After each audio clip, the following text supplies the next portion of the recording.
Hi mga kabrochure! Nagbabalik po muli ang inyong coach, Rufa G, the Queen of Brochure. Ayan na nga. So, sorry guys, medyo natagalan tayo bago makapag-upload ulit. But now, of course, kailangan sa ating episode ngayon ay meron tayong matutunan. At ang ito ay galing sa isang comment na napakahabang comment, guys, na talagang binasa ko at inawal ko muna maigi bago ko siya sagutin, and yung mga suggestions niya is binasa ko maigi, at sana kung ano man itong masasabi ko is, this is only my opinion, diba? And sana meron tayong matutunan sa episode na ito. The comment that I will be reading is super haba, and it came from Mr. Carl Sanders. Ayan, palakpakan naman natin si Carl. So, I will read his suggestions, and I will read all his comments, and I will answer it. And yung mga suggestions niya, titignan ko kung parehas kami ng ano ba, kung okay ba sa akin, o kung dislike ba ako dito, and I will tell it. So guys, wag na nating patagalin pa. Basahin na natin ang comments ni Mr. Carl Sanders. Let's start. Hello pa, Coach Rufa. Pag may time po kayo pa-react, bigay rin po kayo ng opinion dito sa i-comment ko na opinion ko po about sa cheerleading competitions dito sa Pilipinas. May mga concerns po kasi ako bakit po ganito at ganyan dito sa Pilipinas. Gusto ko lang po i-share mga opinion ko tungkol sa cheerleading competition dito sa Pilipinas at sa future cheerleaders. Magal na po kasi naiisip yan, what ifs para manalo ang Team Philippines sa bawat international competition dahil sa sobrang bored ngayong pandemic. 10 what ifs para sa future Philippine cheerleading, and only his opinion. So let's start with number 1. Tanggalin na po ang dance sa UAAP CDC at gawin na lamang pong UAAP cheerleading competition. Reasons? A. Tayo lang po yung may ganitong competition sa buong mundo literally. B. Tayo lang din po ang nagsusot na literal na caution sa bawat theme. Letter C. Nagsasayang po yung oras, imbis mo nabigyan natin ng oras yung pagpaprakas sa dance, gamitin na lang po sa amin sa pag-upgrade ng cheerleading skills. Kung matagal na pong walang dance sa APCDC, para po sa akin, nakapag-elevate na po tayo ng mataas na skills, o di naman kaya nakagawa na po tayo ng stance na unassisted. Okay, naiintindihan ko yung part mo, but I know, ever since na nag-start ng UAAP is, the UAAP cheer dance competition, gusto nila kasi sila yung maging iba and maging unique. Like tulad nga ng sinabi mo, sa buong mundo, tayo lang yung may cheer dance competition because this is a cheerleading and dance competition combined. So, sa UAAP, of course, not only, hindi lang tayo pwedeng mag-base sa cheerleading skills, but also sa dance skills. Plus, dito natetest yung creativity ng bawat Pilipino, lalo na ating mga coaches. And I know, not only once, but so many times na na-trend ang UAAP cheer dance competition sa buong mundo because nakita nila yung katatagan ng mga Filipino cheerleaders when it comes to yung haba ng routine, kung paano nila natatagalan yung buong routine, paano dito nasubok ang stamina, ang lakas, diba? And yung mindset ng cheerleaders, see, within 6 to 7 minutes na nandun ka sa floor, diba? Natapos mo ng yung buong routine mo. And yan yung masasabi ko na the UAAP really wants na maging kakaiba sila and sila lang yung meron. You know, the NCAA also before was a cheer dance competition, but it turned out to be a cheerleading competition. So, yan lang yung masasabi ko regarding sa your comment. Let's go to his comment number 2. Ang 6-minute routine ng UAAP teams, 3 to 5-minute routine ng NCAA at sa ibang competitions dito sa Pilipinas na lagpas 4 minutes, gawin na lang pang 2 minutes and 30 seconds. 2 minutes and 10 seconds with music, 40 seconds cheer part. Time yung allotment po na ICU, kung saan NCC naman ay 230 pa rin, parang sa Worlds. Ganito po yung mga cheerleading competitions sa USA. Reason, mabigyan po ng time para makapag-upgrade ng skills. Okay, I got your point. But again, before we do cheerleading, ako sa side namin sa NCAA kasi meron talaga tayong mga traditional cheers, and if we're not going to put traditional cheers sa NCAA, nawawala yung school spirit, kaya ini-incorporate yon at ginagawang 3 to 5 minutes yung NCAA because of that traditional cheer. And, of course, sa UAAP, it includes dance, kaya talagang ganun siya kahaba. But we all know na tama naman talaga, when it's a cheerleading competition, 2 minutes and 30 lang talaga. Because with that, talagang very prone na talaga sa accidents, prone na talaga sa kung ano man mangyari dahil sobrang pagod na yung mga bata. But again, that makes the UAAP and NCAA so different and so unique because of that competition. Of course, sa NCC, 2 minutes and 30, like the Worlds, and ICU, I know that it's 2 minutes and 30 plus the cheer. Actually, in ICU, yung cheer nga is, hindi na siya inoorasan talaga. Minsan, ang haba ng cheer nung iba. Or I think it's 1 minute, and then 2 minutes and 30 na routine. And for your reason na mabigyan ng time para makapag-upgrade ng skills, yes, I got your point. But again, that is the tradition of the UAAP and NCAA. Comment number 3. Number of cheerleaders inside the mat for UAAP and NCAA except sa NCC, 16. If must, under CCC in USA or CWC. Reasons, ito po ang susubok para sa mga cheerleaders po. Para po sa akin, ilalakas po yung magiging team na i-represent natin para sa international competitions. Tama ka dyan. Because, kapag 16 lang, every schools, there will be a bigger pool and then a 16 man na magko-compete, talagang that will be the best of the best ng ating mga teams dito, ng ating mga schools sa Philippines. And we know that we can elevate the difficulty of the skills here in the Philippines. Maybe all I can suggest is, it's correct, 16 man for higher levels, like the co-ed, the college co-ed, or the all-girl college, if there is. But I think now we're not yet ready for that 16-man pa, because we still have lower divisions.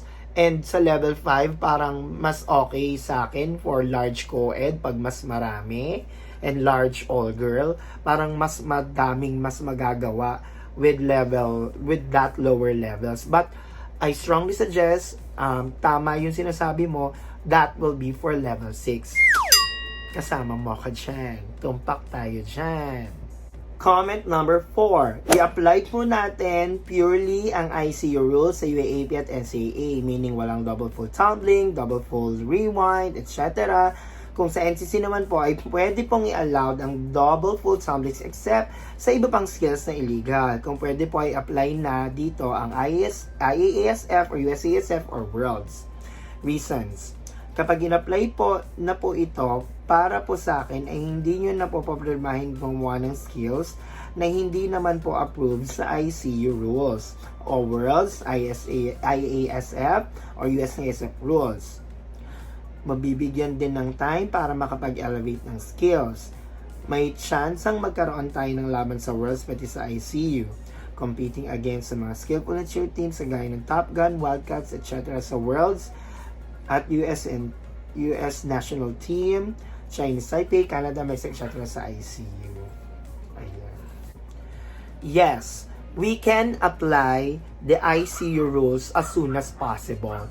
But we, of course, before we apply that in the judging, we need to educate all the coaches. Kailangan maging course siya and i-require natin lahat ng coaches to be an ICU coach and ICU judge. Because with that, mapag-aaralan ng lahat ng coaches at magiging pantay-pantay ang competition. Because not only the first coaches ang nakaalam ng ICU, but lahat. I mean, for me, if you are going to be an ICU or a coach, you have to be an ICU coach. With that, kapag lahat tayo, alam na natin lahat ng pag lahat tayo, ICU coaches, and maalam na tayo from lower level to the highest level, from the lowest to highest, doon for me, doon na natin gamitin ng ICU rules para sa lahat and to be fair to everyone. And for your reasons, I really love your reasons because you know na gusto mo talaga ang Philippines na pumalag sa cheerleading. You know what? Kayang-kaya naman talaga natin with our all-star team. It's just, for me, medyo some of our Philippine teams are by schools and some of our all-star teams that are competing ay ginagastos nila yung sarili nilang money. I think if the government will really give us budget for the national team of cheerleading, kayang-kaya natin makipaglaban and kayang-kaya natin mag-gold sa international competitions, especially the Worlds. Comment number 5. Ang mga lifters at flyers ay hindi na dapat pinag-execute ng may hirap na tumbling passes except sa mga spotters at female tumblers. Optional. Reasons, mapapagod yung mga lifters kung mag-multitasking po sila, lifting and tumbling. Ipapakita po nila yung iba pang skills.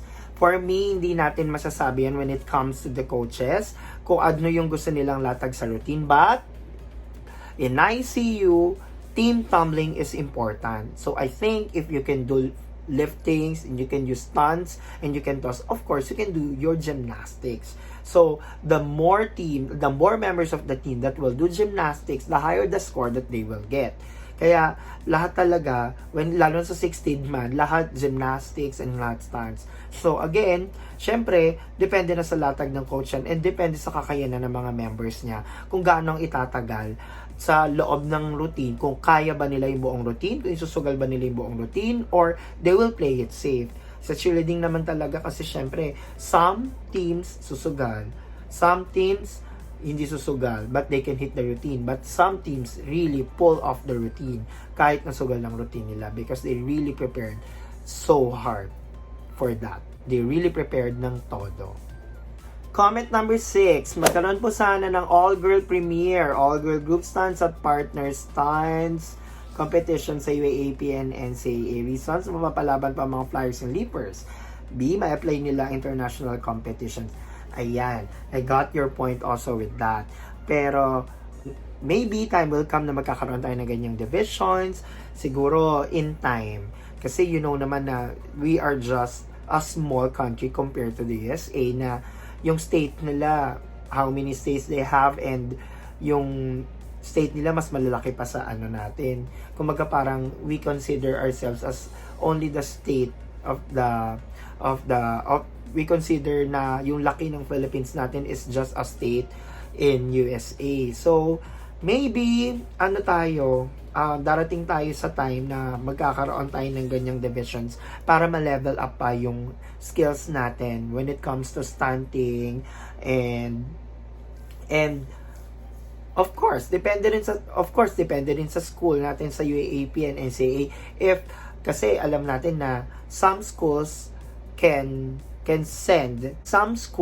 participate with those divisions but some schools cannot. So time will come, I know, magkakaroon tayo ng ganyang divisions yan. And tama ka, mas mapapalaban ng mga flyers and lifters. And yes, may apply natin in international competitions.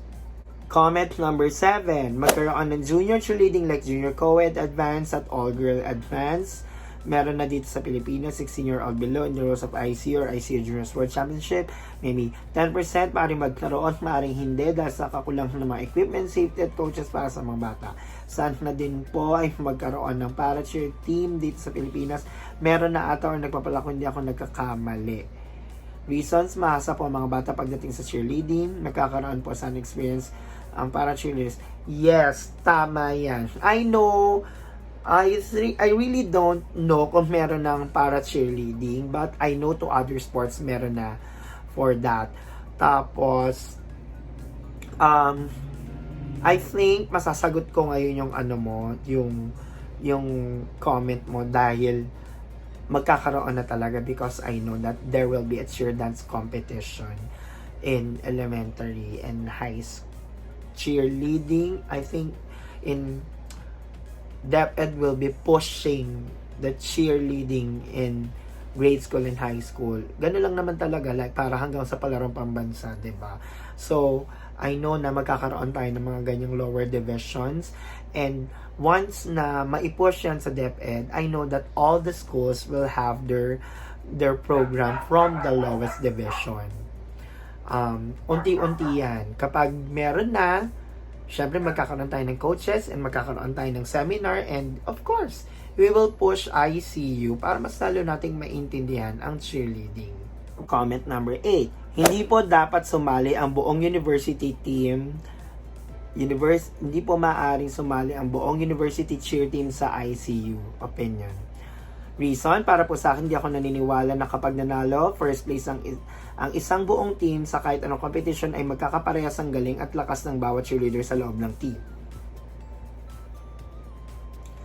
Kailangan maaari tayong umasa sa mga ibang cheerleader na mula sa mga teams na umabot ng top 3 o kahit hindi umabot sa podium finish o sa mga local teams. Magiging malakas ang Team Pilipinas sa ICU.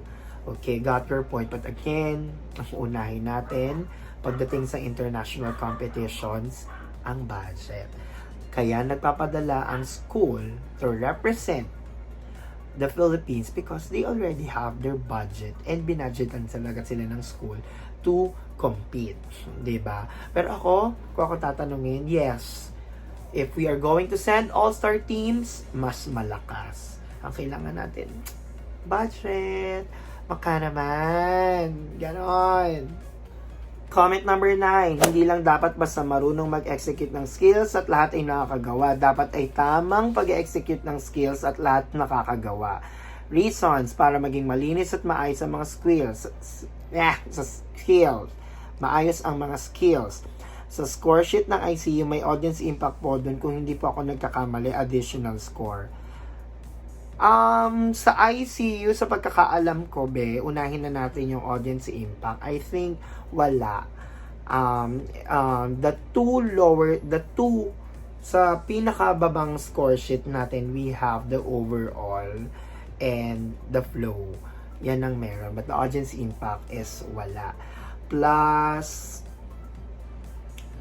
for me, nakukuha ko yung comment mo, but for me, it's the judging standard yung kailangan natin na pag talagang madumi yung skill is talagang kailangan mababa yung score.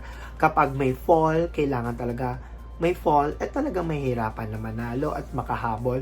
You know that. Kumbaga parang ano natin dito yung standard natin sa judging na not only difficult but also well executed. Kumbaga parang yun yung kailangan nating i-push sa lahat ng competitions na I'm really sorry kung talagang kahit gaano kahirap yung routine mo, sumugal ka at naglaglagan yan, may laglagyan, isa, dalawa, mahihirapan ka na talaga na makuha ang goal.